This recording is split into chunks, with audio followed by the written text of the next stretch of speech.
Indian News 24-hour.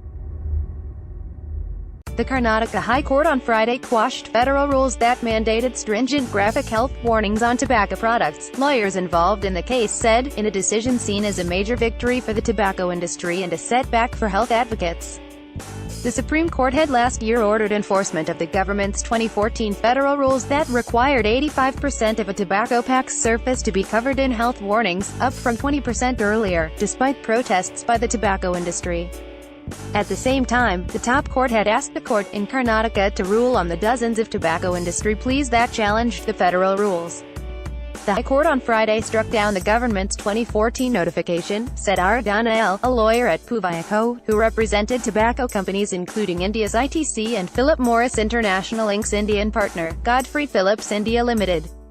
The government lawyer in the case, Krishna S. Dixit, confirmed the rules had been struck down but said he would appeal in the Supreme Court. Dixit said that for now the older federal rules mandating 20% warnings on packs will be in force. But, he added, the court has allowed us to remake the rules. Similar battles between tobacco companies and authorities have played out around the world in recent years as governments try to discourage smoking. India's tobacco packaging rules were among the world's most stringent and aimed at reducing tobacco consumption, which kills more than 900,000 people a year. The World Health Organization estimates tobacco-related diseases cost India about $16 billion annually.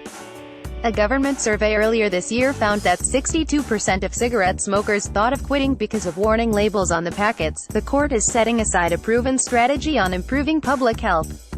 This is very disappointing, said Sanjay Seth, head of tobacco control at non-profit Samband Health Foundation. The tobacco industry, however, has maintained the rules were extreme.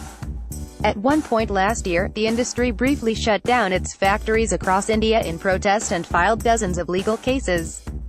It was not clear if the tobacco manufacturers, who currently print the mandated bigger health warnings, will stop doing so immediately, or if the government will step in to make a new rule. Industry lawyer Sajan Puvaya cheered the move. "Bye-bye gruesome warnings on tobacco packages," he said on Twitter after the verdict.